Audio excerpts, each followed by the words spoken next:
Hey y'all, this is Crystal from Crafty Sides Wreaths and More. Well,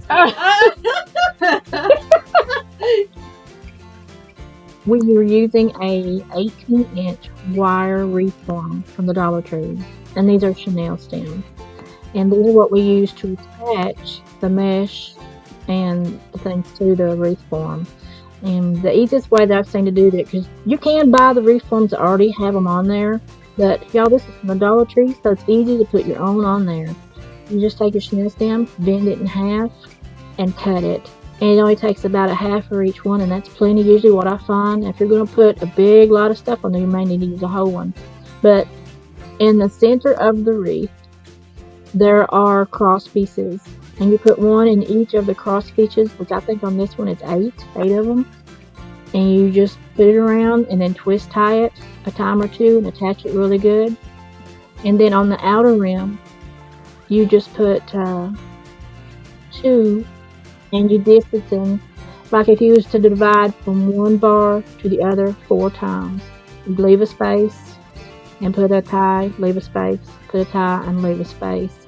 And that way it's evened out with your other ties on your other bars.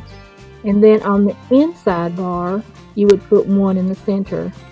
And on the ones that's on the outside and inside, you just add a little glue.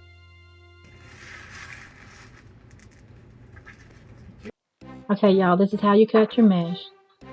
You take your mesh, and this is Dollar Tree mesh, and it is like the Easter colors, but also works for spring. Now, how it is, I cut them in 10-inch squares, and this is just the easy way I found to do it, because that way you won't have to fight with it. I put my first mat on top of the other, and I have it down at mat where I can see where it is 20 to 10, so that makes 10 inches. That way I don't have to fight with the edge of the mat either. And then it's just a simple way to get it cut.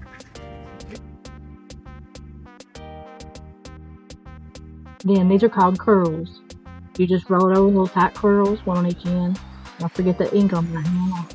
I was doing something earlier. Okay, then I have these little pinch clips. You can get those clips at the Dollar Tree too.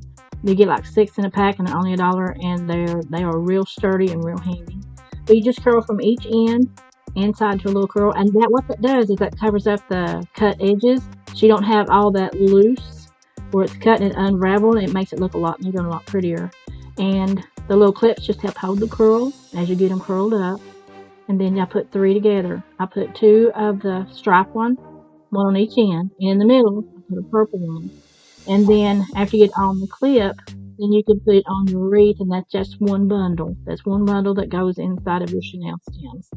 And see the bright colors? Look how cute that is. I love it, y'all. Alright, after you get your all 3 put together and you got it on your clip, you just take and you put it in between your Chenille stem and twist tight. Do it 2 or 3 times, that way you know it's good and tight. And you can either turn them long ways or sideways, and after you get it on there, you can tell.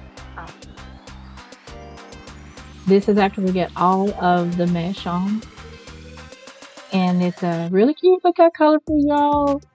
All the pretty colors.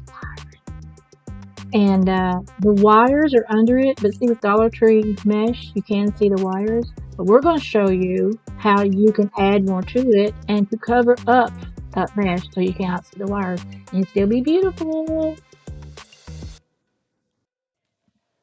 Now I took rope mesh, which you can get at the Dollar Tree, and I used purple, blue, and green on this wreath.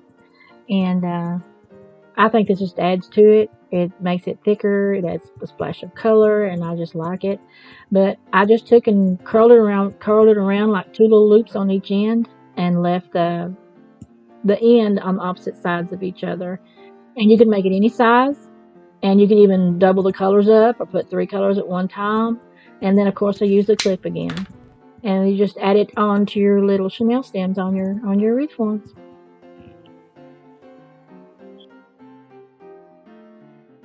Okay, now we're going to add our tails. This will help out hide the wire ribbon. I got this at it's called a Mighty Dollar. It's close to home here. We're trying to figure out how long to make our tails. But some people do them just automatic 12 or 14 inches. But what you can do is you can measure from one piece to another and see how long that's going to be. Because your ribbons are going to overlap. Say it's that long, you pinch it here in the middle. It's going to go over there, and the next one's going to hit it. and it's going to measure, unless you don't put it in every one. So what I do is I measure from there, go a little bit past it, and say it would be that long. And then I would cut it. And wait till you get several of them, and then you can do them all at one time. Well, this is that thinner ribbon. And you give it a dovetail. And see how pretty it makes it look on the ends. I'll show you how to put this on. Let me cut a different color one. I think I'm going to use this light blue for a splash of sparkle, y'all. Let's see how measured this is. Let's see how long I made it. Okay, this one was about 8 inches. So I would need to make this one about the same. See the glitter? I just love it. And I'm going to put that to where it'll sit right in the center of that and kind of poke out just a little. And preferably you would want another, like a middle-sized ribbon to go in there. Say like this. You'd have a big one and a mid-sized one, and then a small one, like this. And you cut them all the same.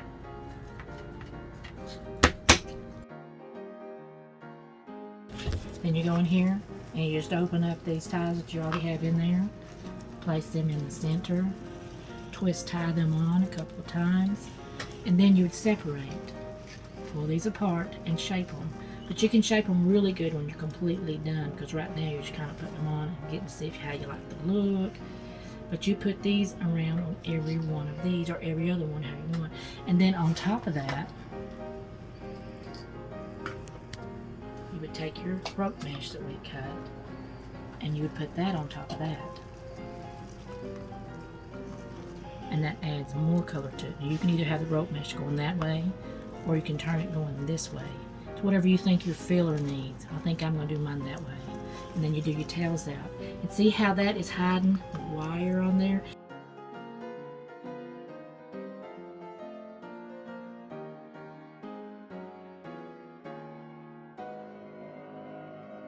Y'all come and join our page, Crafty Sides, Wreaths, and More. We also have a group, Crafty Sides, Wreaths, and More group. We appreciate y'all spending time with us. We love you guys.